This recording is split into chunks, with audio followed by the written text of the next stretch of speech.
Selamat pagi bersama saya Cindy Raja. Mari kita awali pagi ini dengan semangat baru, motivasi hidup sehat dan inspirasi yang akan membawa kita lebih dekat kepada kebugaran fisik, mental dan spiritual.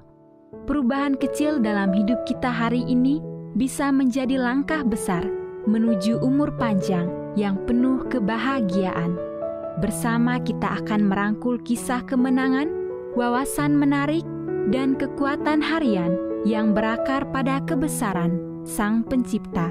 Tetap bersama kami di program Renungan Pagi, di mana setiap kata adalah dorongan untuk hari yang lebih baik. Kita mulai pagi ini dengan syukur dan harapan menuju hidup bugar selamanya.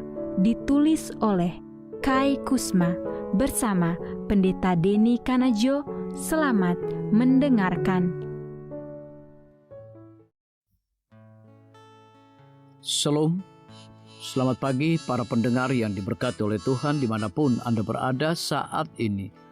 Kita akan sama-sama mendengarkan firman Tuhan melalui audio Renungan Pagi pada tanggal 14 November 2025 dengan judul Agama Baik bagi Kesehatan Anda. Sebelum kita melanjutkan bacaan renungan kita pada pagi hari ini, kembali saya mengajak semua para pendengar yang setia untuk berdoa bersama-sama.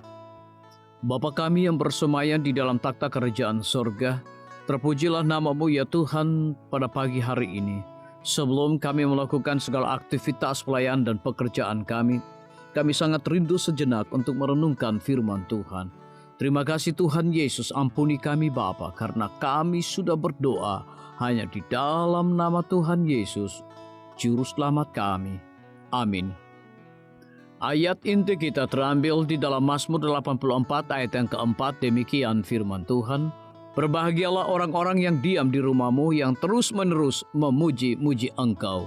Mari kita ikuti penjelasannya. Tahukah Anda bahwa pergi ke gereja, mempelajari Alkitab dan berdoa itu baik untuk kesehatan Anda?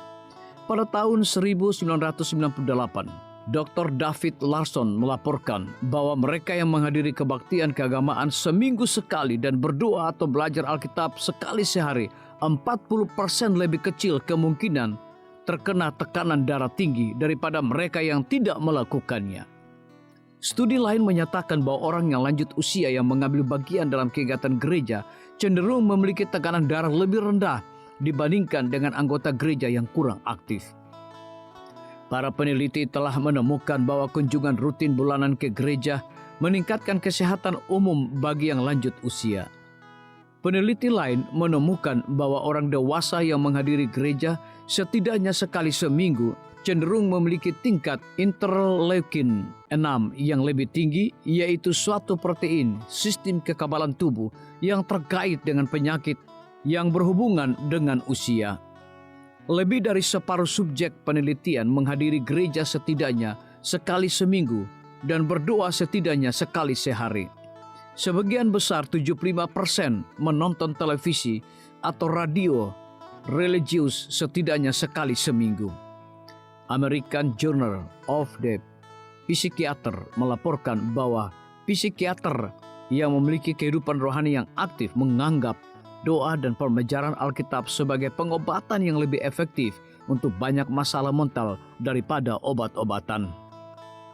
Menurut review literatur medis yang dilakukan oleh Dr. Dale Matthews di Fakultas Kedokteran Universitas Georgetown, komunitas keagamaan dapat membantu mencegah penyakit fisik dan mental serta membantu pemulihan dari penyakit. Analisis penelitian yang dipublikasikan menunjukkan bahwa lebih dari 75% orang-orang ingin dokter mereka mempertimbangkan isu-isu rohani terkait dengan perawatan mereka dan hampir 50% ingin dokter mereka berdoa bersama mereka. Penelitian Dr. Matthews menunjukkan bahwa komitmen keagamaan berdampak pada masalah kesehatan tertentu. Misalnya, komitmen keagamaan tampaknya melindungi dari depresi dan bunuh diri, penyalahgunaan zat, kanker dan penyakit kardiovaskular. Banyak penelitian juga menyimpulkan bahwa orang-orang yang aktif beragama dapat mengatasi penyakit dengan lebih baik dengan mengandalkan kepercayaan mereka. Setelah operasi jantung terbuka pasien lanjut usia yang dilaporkan memiliki iman yang kuat dan bergantung pada iman itu untuk membantu mereka pulih, memiliki angka kematian sepertiga lebih rendah dibandingkan pasien yang tidak beriman. Buktinya sungguh meyakinkan. Mungkin asuransi kesehatan terbaik di dunia adalah memastikan bahwa hubungan Anda dengan Tuhan sehat. Terima kasih Yesus karena terus-menerus menyembuhkan umat-umat-Mu. Biarlah bacaan renungan kita saat ini akan menjadi berkat bagi kita semua. Kembali saya mengajak semua para pendengar yang setia untuk berdoa bersama-sama. Bapa kami yang bersemayam di dalam takhta kerajaan sorga, terima kasih Tuhan Yesus, oleh karena firman-Mu pada pagi hari ini memberikan berkat dan kekuatan rohani bagi masing-masing kami. Pada saat ini hamba berdoa untuk pemerintah kami, Tuhan memberkati Bapak Presiden bersama dengan wakil, para menteri dan seluruh stafnya, Bapak Gubernur bersama dengan wakil, Bapak Bupati bersama dengan wakil, Bapak Wali Kota bersama dengan wakil, camat dan seluruh stafnya, kepala desa, lurah, RT, RW, dimanapun mereka berada saat ini. Kiranya Tuhan lindungi mereka, pelihara mereka, curahkan hikmat dan pengetahuan sorga kepada masing-masing mereka, agar mereka dapat menjalankan roda pemerintahan boleh sesuai dengan amanah dan titah daripada Tuhan sendiri. Pada pagi hari ini kami juga berdoa untuk para tim medis. Tuhan berkati dokter, perawat, bidan, farmasi, nutrisionis.